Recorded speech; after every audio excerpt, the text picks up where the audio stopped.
반갑습니다. 산골의 아침입니다. 오늘은 거짓 그리스도들, 그 다음에 거짓 선지자들은 어떤 사람들인가 하는 것에 대해서 좀 살펴보도록 하겠습니다. 먼저 마가복음 13장 21절에서 23절 보겠습니다. 그때 어떤 사람이 너희에게 말하되 보라 그리스도가 여기 있다, 보라 저기 있다 하여도 믿지 말라. 거짓 그리스도들과 거짓 선지자들이 일어나서 이적과 기사를 행하여 할 수만 있으면 택하신 자들을 미혹하려 하리라. 너희는 삼가하라. 내가 모든 일을 너희에게 미리 말하였노라. 아멘. 우리가 흔히 거짓 그리스도 하면 예수님, 자기를 자칭 예수라 하는 그런 사람들이라고 생각하기 쉽습니다. 그런데 그것은 아니다. 그렇게 하면 우리가 이 성경 내용을 이해할 수 없게 되어버립니다. 예수라고 하는 사람들이 많이 나타났다. 그러면 분별하기 너무 쉽겠죠. 그런데 그 내용이 아닌 것이 문제가 되죠.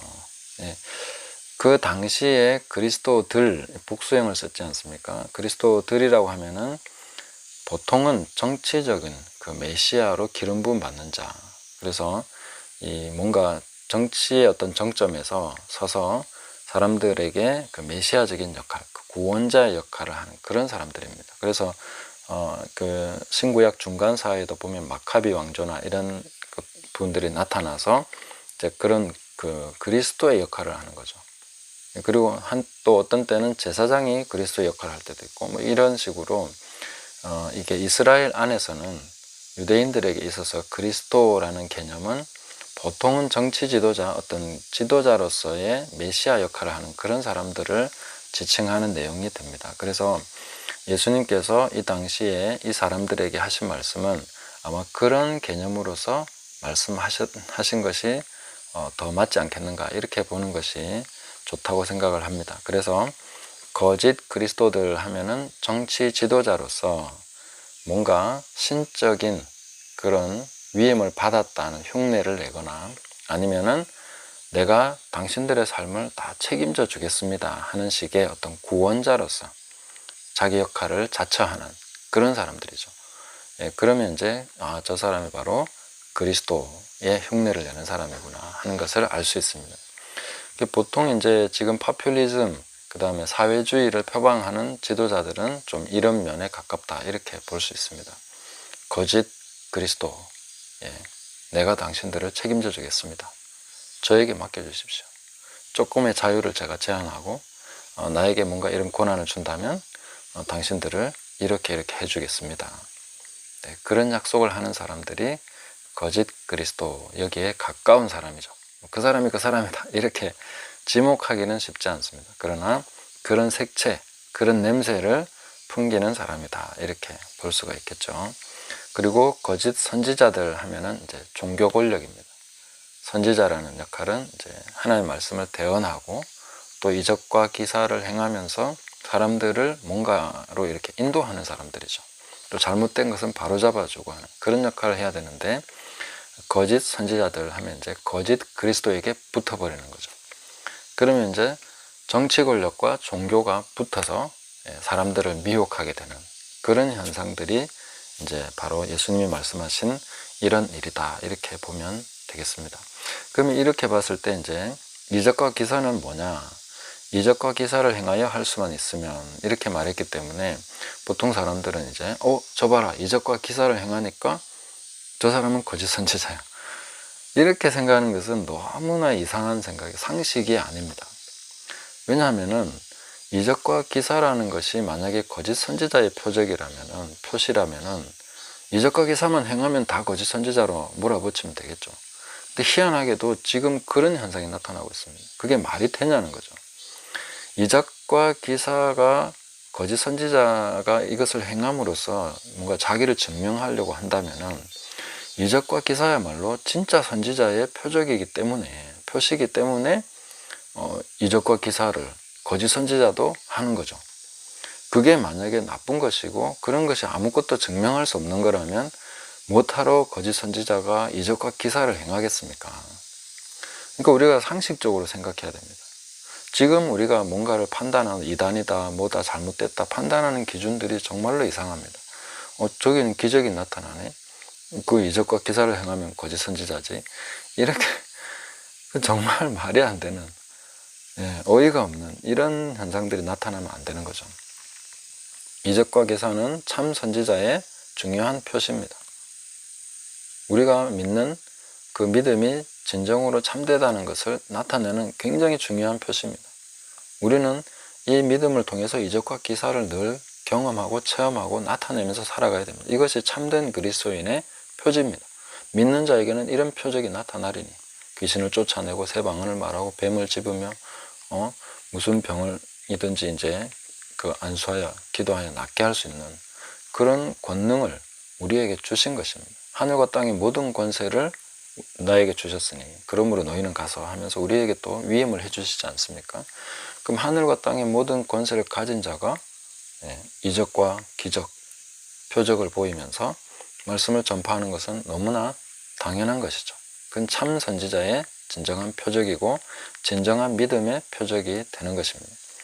그러니까 거짓 선지자도 이걸 하려고 하는 거죠. 기를 쓰고 하는 것이죠. 이걸 통해서 미혹하는 것이죠. 그러니까 이적과 기사가 나타난다는 것은 진짜냐 거짓이냐를 분별하는 기준이 되는 것은 아니지만 그 안에서 진정한 그 표적이 나타나는 것은 어쨌든 참된 믿음의 중요한 표적이 되는 것은 맞다는 것입니다. 그래서 우리가 이런 것을 좀 상식적으로 분별을 하셔야 된다 이런 생각을 합니다. 그런데 여기에서 이제 포인트를 잘 잡아야 됩니다. 이적과 기사를 통해서 뭘 하려고 하느냐, 그것이 이제 참과 거짓을 구분하는 기준이 될 수 있습니다. 그래서 거짓 그리스도들과 거짓 선지자들이 일어나서 이적과 기사를 행하여 이것을 통해서 할 수만 있다면 뭘 하려고 합니까? 택하신 자들을 미혹하려 하리라. 이 택하신 자들을 어떻게 대하느냐에 따라서 이적과 기사가 진짜냐 가짜냐 이렇게 분별이 될 수 있는 거죠. 그러면 택하신 자들이라는 것은 주님께서 택하셔서 자녀 삼으시고 성령이 역사하시고 믿음 안에 거하고 그 부르심 안에 있는 사람이죠. 그 사람을 자기에게로 이끄는 거죠. 이적과 기사를 통해서 택하신 자들을 자기 사람 만들겠다, 자기에게 복속시키겠다, 이런 식으로 나가는 것이 가장 거짓 선지자의 중요한 표시가 될 수 있다. 그게 바로 미혹이라는 겁니다. 진리는 항상 우리를 자유케 해야 됩니다. 제가 전하는 진리가 듣는 분들을 자유롭게 하지 못한다면 그것은 가짜가 되는 거죠. 진리는 항상 자유를 줘야 됩니다. 또 혹은 제가 뭔가 바르게 전하는 것 같은데 사람들을 그걸 통해서 나에게로 이끌려고 한다? 그게 바로 거짓된 표적이 되는 거죠. 그걸 잘 분별하셔야 된다는 것입니다. 그래서 지금 이 시대 가운데 많은 표적과 이적을 보이는 사람들, 예언하는 사람들, 이런 사람들이 있습니다. 근데 그걸 통해서 사람들을 자기에게 묶어두려고 하느냐, 이걸 잘 보셔야 됩니다. 이 포인트가 굉장히 중요한 것입니다. 자기에게 묶어서 자기를 떠나면 아무것도 할 수 없게 만드는 이런 식으로 나가는 거죠.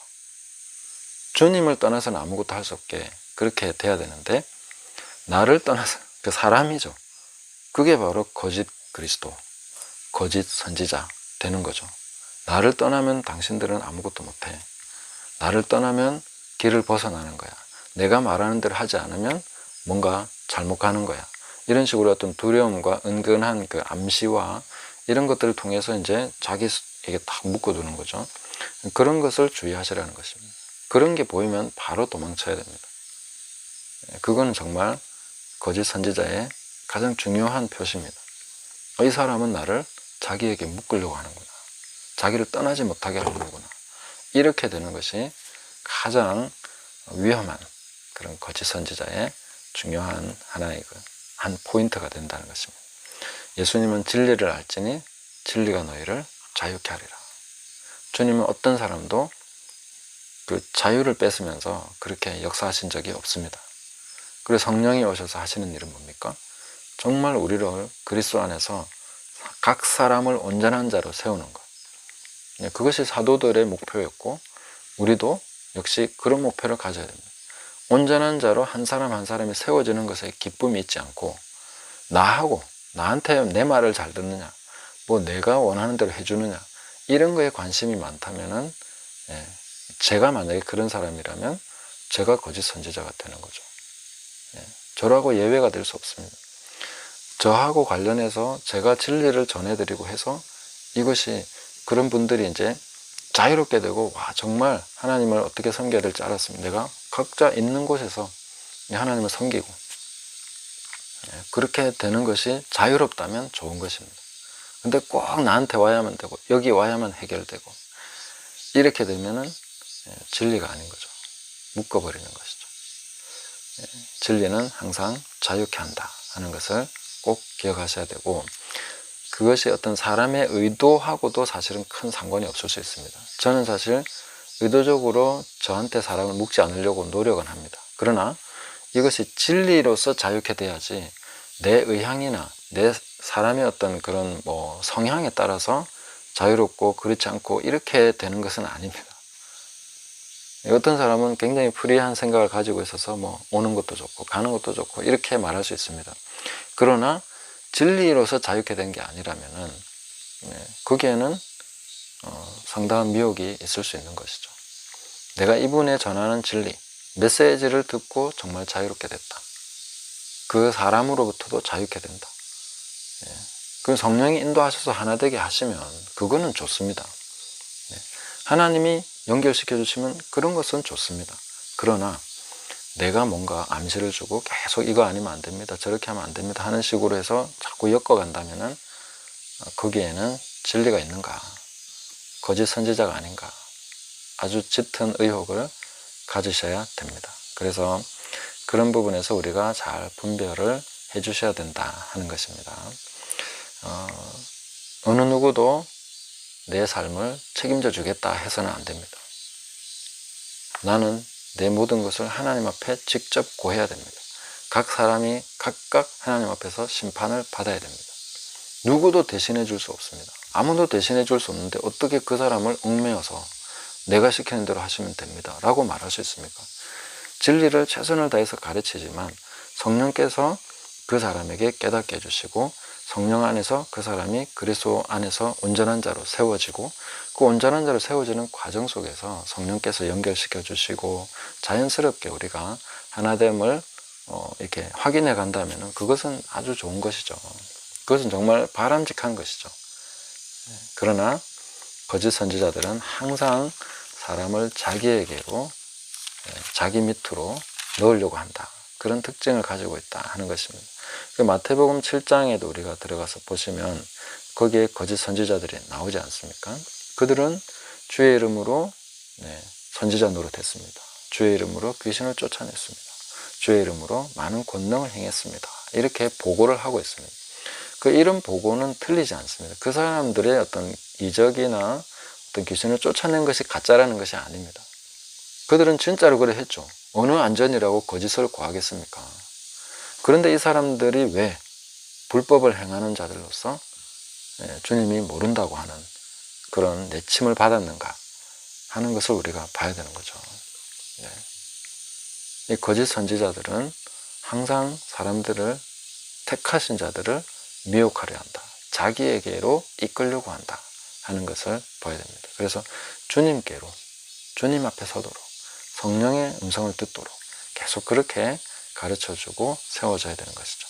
이적과 기사를 행하면 사람들은 굉장히 강력하게 그 사람에게 끌릴 수 있습니다. 그런 것 때문에 사실은 이적과 기사를 행하는 사람들은 뭔가 담임 목사 아니면 그런 식의 사역은 사실상 위험합니다. 그래서 순회 사역을 많이 하게 되죠. 이적과 기사를 행하는 사람들은 교회를 어떤 정착된 교회를 하는 것이 아니라 이동하면서 계속 자기는 그렇게 하고 심고 떠나고 심고 떠나고 이렇게 되는 것입니다. 왜냐하면 자기에게로 이끌지 못하도록. 고린도 교회가 그런 심각한 문제가 있지 않았습니까?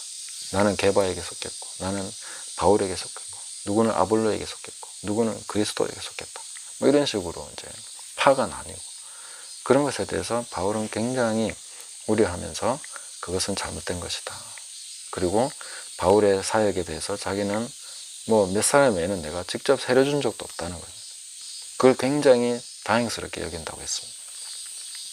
그만큼 사람이 자기에게로 속했다는 그런 식의 반응을 보이는 것에 대해서 사도들은 엄청난 경각심을 가지고 있었고 그런 것을 철저하게 경계했던 것을 알 수 있습니다. 오늘날 우리는 어떻습니까? 교회들을 봐도 어떤 분은 누구 목사님이 교회 뭐 이런 식으로 얘기하더라고요. 교회 이름이 있어도. 그러니까 참 위험하다는 생각이 듭니다. 뭐 그분들이 잘못됐다는 것보다는 그런 것을 당연하게 받아들이고 있는 그런 어떤 흐름이 상당히 위험해 보인다는 것입니다. 그래서 우리가 이런 부분에서 어떤 것이 거짓 그리스도고 거짓 선지자인가 하는 것을 잘 기억하시고, 또 오늘날 우리가 내가 당신들의 삶을 책임져 주겠소 하는 정치 지도자가 나온다면 저 사람은 굉장히 위험하구나 하는 것을 우리가 생각해야 됩니다. 많은 선심성 그런 정책들이 나오고 이런 것에 대해서 우리가 분별을 어떻게 하겠습니까? 성경적인 분별이라는 것은 거짓 그리스도가 바로 그렇게 말한다는 겁니다. 내가 당신을 책임지겠습니다. 그거는 아니라는 거죠. 우리의 삶은 하나님께서 책임지십니다. 공중나는 새를 먹이시는 하나님께서 나를 먹이시고 나를 책임져 주십니다. 국가가 해주는 게 아닙니다. 그래서 그런 의존적인 생각을 버리셔야 우리가 진리 안에서 굳게 설 수 있고 거짓 그리스도들을 분별하고 그들에게 속지 않을 수 있다. 그리고 계속해서 거짓 선지자들에게 넘어가지 않을 수 있는 것은 하나님 앞에서 힘들더라도 정말 자족하기를 배우고 홀로 서기를 배우시고 계속해서 하나님 앞에서 그리스도 안에서 온전한 자로 세워지는 그런 것에 초점을 맞추고 그리스도께서 붙잡으신 그것을 잡기 위해서 계속 주님만을 바라보면서 나가셔야 됩니다. 거기에 도움을 주는 사람은 참 선지자고, 그게 아니라고 나를 따라오라고 하는 사람은 거짓 선지자입니다. 그런 것을 잘 분별을 하셔서 참된 메시지 안에서 진정한 진리 안에서의 자유함을 누리시고 성령의 음성을 듣고 순종해 나가는 저와 여러분 되시기를 예수님의 이름으로 축복합니다. 감사합니다.